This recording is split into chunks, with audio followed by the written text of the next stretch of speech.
finally getting underway. It's about 7:13. Starting to see the wind shifting a little bit. It's 250. And you can see it's coming way down. So we're assuming that coming way down implies a shift in the wind direction. Yeah. So we're gonna get underway and start motoring into it, and hopefully it clocks out of the north shortly. We needed to swing about 50 degrees to be able to sail. All the forecasts show it, so we're just gonna go for it.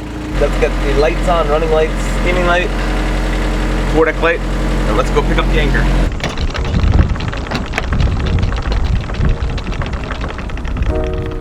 See better. We're making this nighttime departure from Cuttyhunk, Massachusetts, which we arrived into yesterday after making the passage from Monhegan Island, Maine, as you saw in our last episode. We're taking the back of a system, which happens to be a large one and is actually a hurricane. Its retreat has caused winds to begin a shift in the right direction for us to sail south.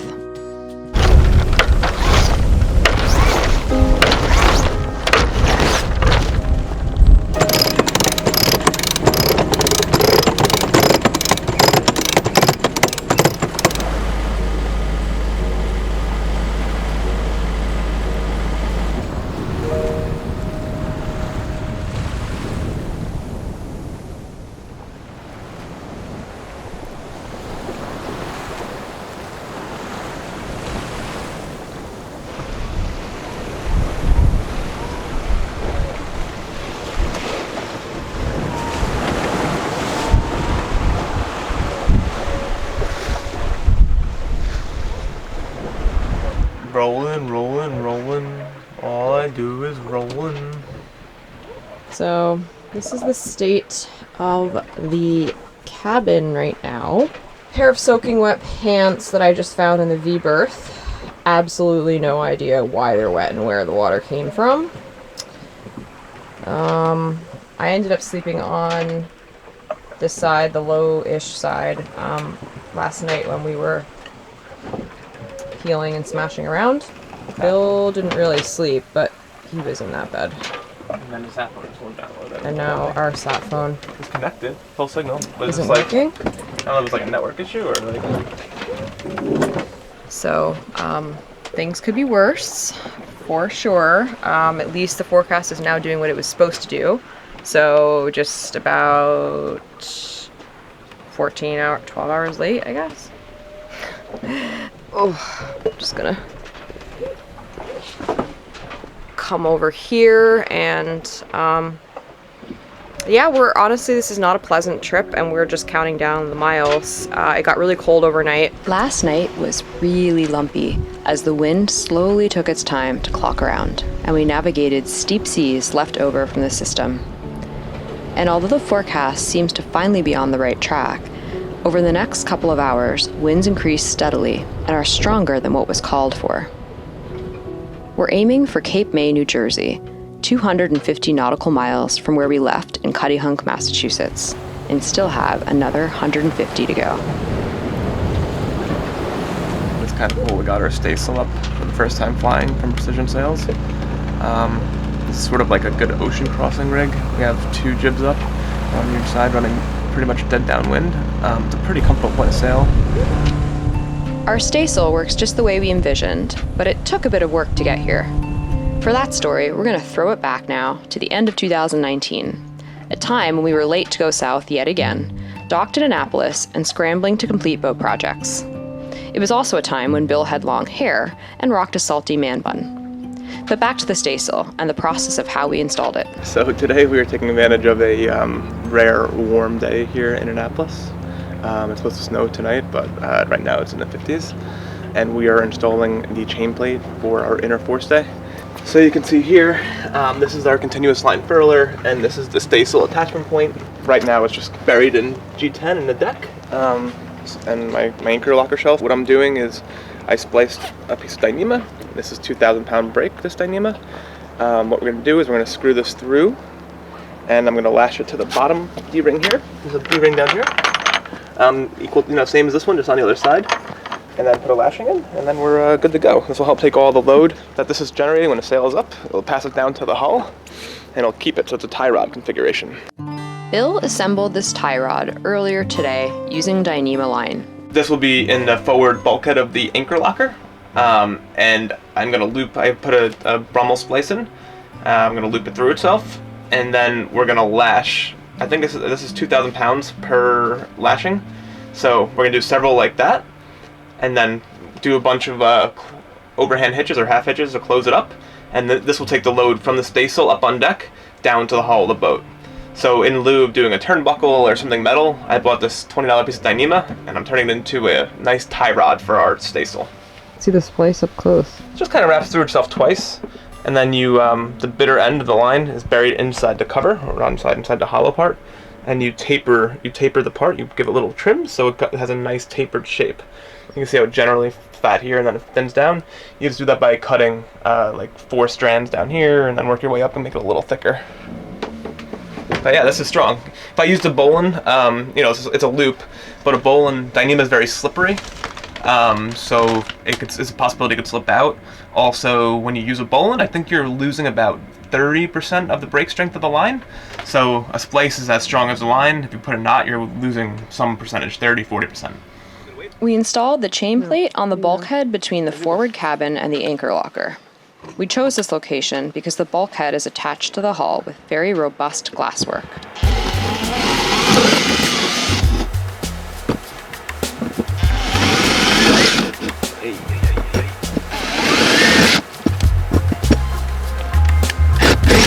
Countersink these ever so slightly. I drilled 3/8-inch holes. The heads of the screws are not quite fitting perfectly.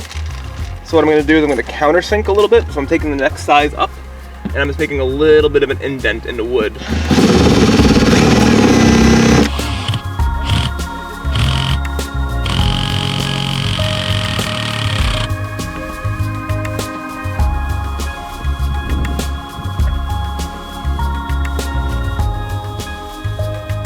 Alrighty, so we got the chain plate all installed nicely. I had to cut the last bolt because there's a gusset on the actual chain plate, but that's fit in there. So now I'm gonna do my lashings between these two. Instead of using a turnbuckle to secure the D-rings on deck to the chain plate, we opted to use Dyneema lashing.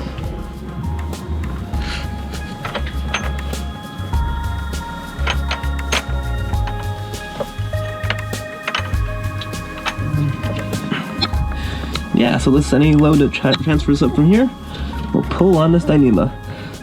These are 9,000 pound brake.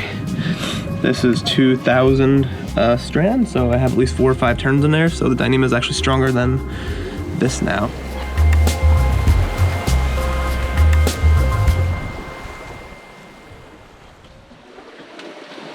It is now, what time is it? 6:30? And we're having some dinner. I'm just eating straight out of the bowl, some salad that I put together yesterday for this trip. Sorry, dangerous vessel. Chicken and potatoes heating up. I made chicken yesterday, so he's heating some of that up, and some fried hash brown potatoes. It's blowing like 15 knots, less than that 20. actually. Oh, 20. True. Where's this guy going? Why is he deciding to move now? It's blowing like 20 knots, but it's a really very decent motion. There's a lot of fishing boats around us right now. Yeah, it's got a... but it's still daylight, so that's nice. We'll be getting dark soon though. It's such a raw day. It feels like it could be the middle of winter. Like the sky is bleak. It's really gray and like... I feel like it's gonna snow. Yeah, it feels like it's gonna snow. Not going to, that's like the kind of air it is, like that cloud. It's super cold out too. I don't know what the temperature is, but... I'm pretty excited for this 2 headsail setup we have going on. I think it's actually, because we had a lot of trouble going downwind on transatlantics. The main, like, when we go wing on wing, we just kind of like start. Alright, what's this guy doing? Yeah, we haven't been sailing downwind in a while. That's the first time with the staysail, really, right? Yeah, first time we've actually used staysail for like real. Yeah. Alright. This guy gonna clear me, or what is he doing? Fishing boat heading right for us. DS Express, sailing vessel Calico skies.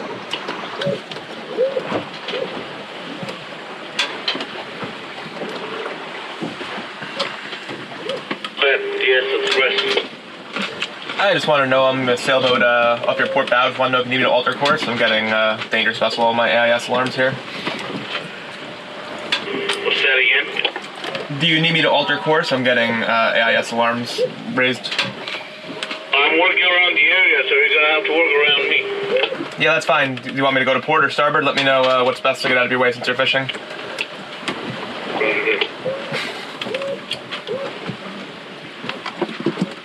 Oh, which way you're supposed to go?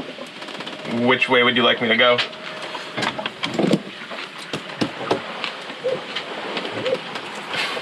Fisherman. I assume he has gear in the water, so I don't want to like mess with him, but... I have to take my stern because I'm gonna work my way to the north here. That would be south. Okay, I'll alter my course to starboard.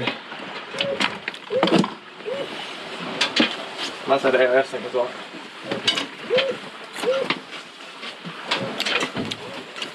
Heavy accent on that guy. Yeah, like Russian or something, right? Oh. Let's see here.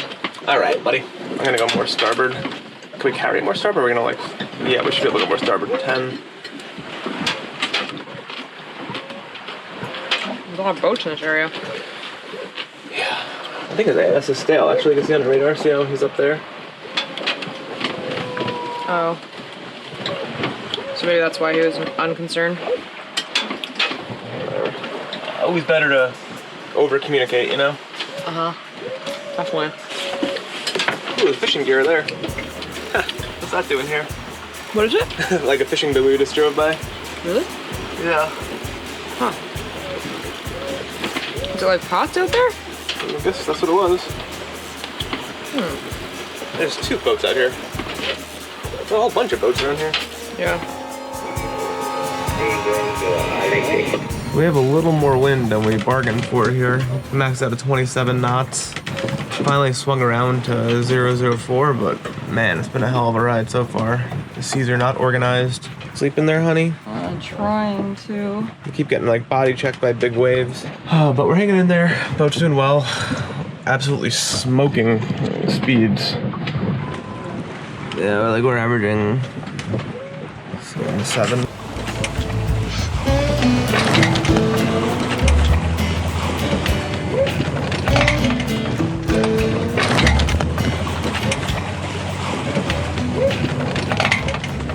So, after a really hard passage, like this one wasn't long, but it wasn't easy.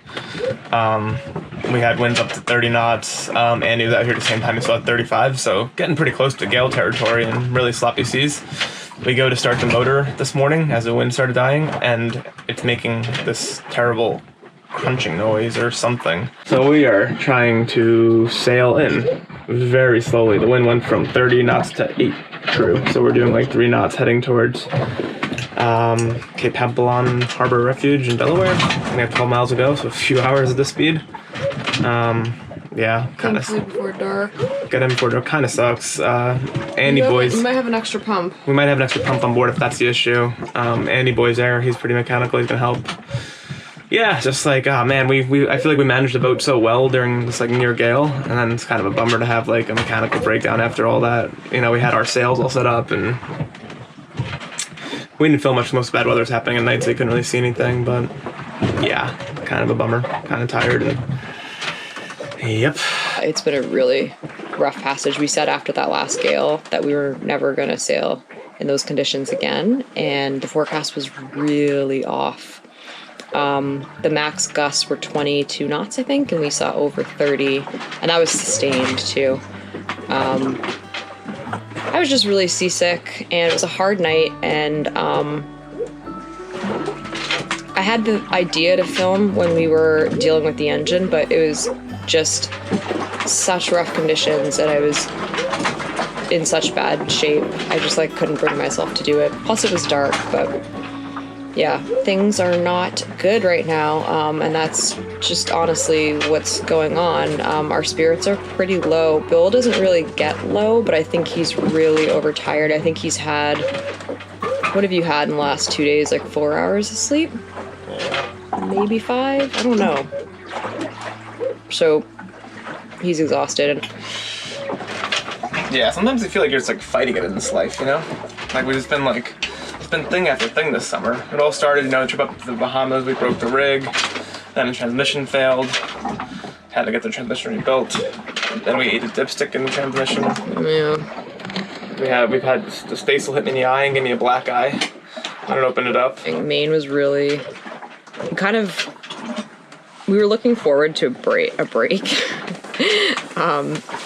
After like all the work we did in Annapolis, like we just, I don't know, we just wanted to chill, and it was pretty tough cruising. It was, a really beautiful place, but not the kind of place you can just kind of zone out while you're sailing around. So I know we'll feel better about this eventually, but that's the mood right now. Well, I think it's just like after 2 days of getting your butt kicked out there and black asleep, it just feels hard. Yeah, I mean, I could not believe the wind I was seeing last night. I could not believe it.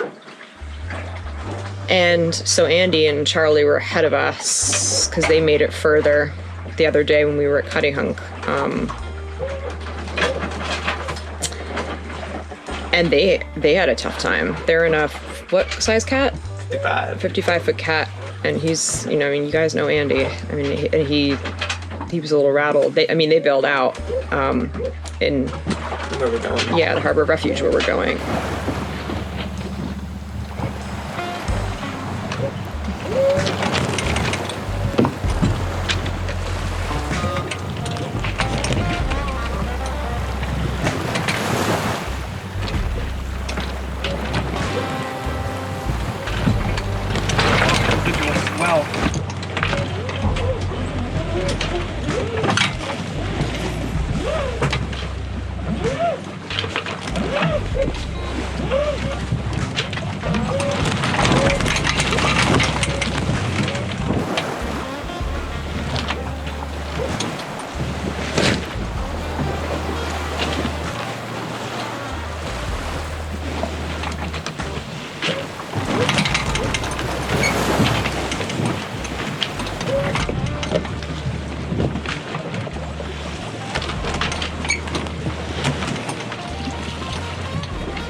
So we're kind of losing breeze a little bit. It's only blowing 4 knots right now. So I think I'm gonna try to get the dinghy down while the kite's up just for a little bit of stabilization, see how that goes. And get it on this side, seems like a swell to come from here, so protect the dinghy, get on this hip. And yeah, see how we do here. Always an adventure, trying to do this while moving.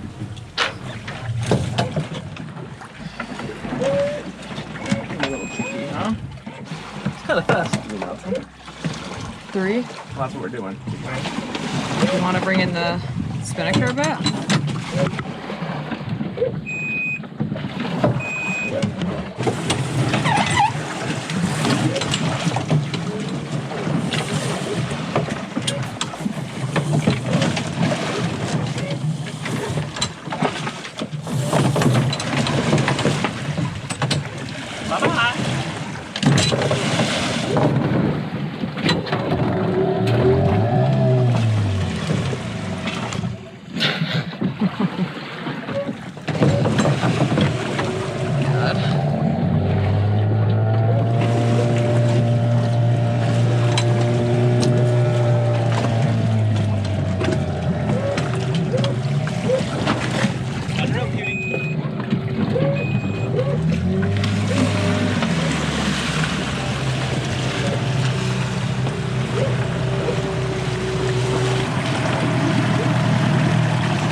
So, as much fun as we're having this afternoon off the coast of New Jersey, we're gonna try to speed things up a little bit. And I'm talking to the camera, and use the dinghy to be our engine. So it's almost 2 o'clock and we're going 2 knots right now. We have to get in before dark and try to figure out what's wrong, so that's why we're doing this. Because it was blowing 30 knots for a long period of time, there's big waves even though there's no wind. So that's why we've been putting off trying this, because it's harder to do in the waves. Well, that increased our speed a bit. Hit it? Yeah. Yeah. You need to come further forward with it. 3.5. Well, as you can see, we've got a ways to go here.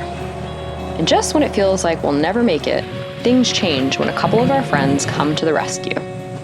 Yes, we got towed again, and yes, it was just as fun as last time.